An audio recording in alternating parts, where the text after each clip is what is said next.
Bonjour à tous, je suis Christian Cac, docteur en économie. Cac en 3 lettres comme c'est assez clair. Et avec moi, l'économie va le devenir, assez clair. Depuis la catastrophe de Fukushima le 11 mars 2011, ma boulangère me tanne chaque matin sur la nécessité de fermer toutes nos centrales nucléaires. Le problème, c'est qu'on utilise 2,5 fois plus d'énergie nucléaire qu'au pays de Godzilla, et même 3 fois plus que nos voisins allemands qui ont déjà cédé d'y renoncer. Une sortie du nucléaire, est-elle possible en France? La petite Virginie est une fan de l'atome. Passionnée par le nucléaire, elle a convaincu ses parents de la mener voir l'explosion atomique du 14 juillet. Sur le chemin du retour, elle est subitement tombée très malade. Ce bon docteur Reynolds se rend à son chevet pour tenter de la soigner.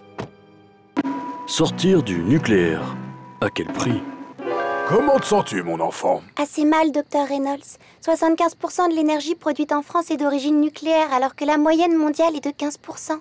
La sortie du nucléaire me semble tellement compliquée, ça me rend très faible. Mais tu as de l'appétit? Ah, pas trop. J'arrête pas d'imaginer la facture d'électricité des Français si on sort du nucléaire. L'énergie nucléaire est si bon marché, elle ne coûte que 40 € le mégawattheure. 2 fois moins cher que le gaz, c'est imbattable. Et est-ce que tu dors bien? Pas vraiment. J'essaye de compter les moutons dans ma tête, mais quand j'arrive à un demi-milliard, ça me rappelle le coût du démantèlement d'un réacteur nucléaire. Essaie de ne pas penser à ce chiffre. Et surtout, ne le multiplie pas par le nombre de réacteurs à démanteler. Parce que 1 demi-milliard multiplié par 58, ça fait presque 30 milliards d'euros. Et c'est pas avec ce genre de chiffre que tu vas te rétablir, ma puce. Il faut te reposer maintenant. D'accord, merci beaucoup, docteur. Comment va-t-elle, docteur? C'est pas la grande forme. Faut lui donner de l'espoir à cette gamine. Elle n'imagine pas un avenir sans nucléaire. Il existe pourtant d'autres solutions, les énergies propres par exemple. Et je lui en ai parlé, ça n'a fait qu'empirer les choses. Elle m'a répondu qu'on n'était pas dans le monde des Teletubbies, que l'énergie nucléaire était financièrement imbattable.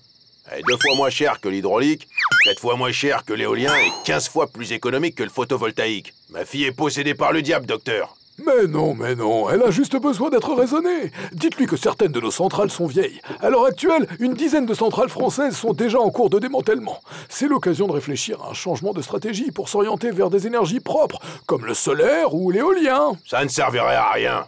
Elle va répondre que même si une telle mutation est envisageable, cela prendra une vingtaine d'années. Il faut appeler un exorciste qu'on en finisse. Ou sinon, vous pouvez tout simplement lui offrir un poney. Ça devrait la remettre sur pied très rapidement.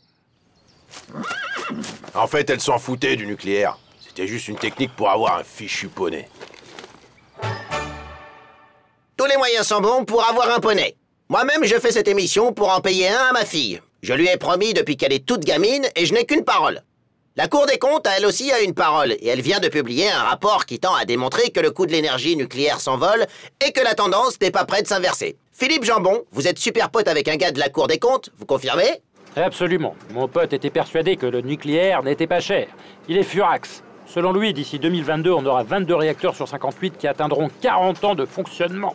Va falloir les rénover, et ça risque de coûter un max. En plus, le prix de l'énergie nucléaire de la filière EPR, c'est-à-dire des réacteurs de 3e génération, pourrait atteindre 90 € le mégawattheure, soit le même prix que celui de l'éolien. À la Cour des comptes, ils ont tous pété un câble quand ils ont percuté ça. Merci Philippe. La sortie du nucléaire est un sujet atomique. Hé, vous me pardonnerez ce bon mot, mais vous concéderez que par les temps qui courent, il est tout de même bon de rire parfois. Eh bien, jeunes gens, notre émission est maintenant terminée. Rendez-vous demain pour une nouvelle thérapie économique du Dr Cac. Comme c'est assez clair, je vous souhaite la bonne soirée.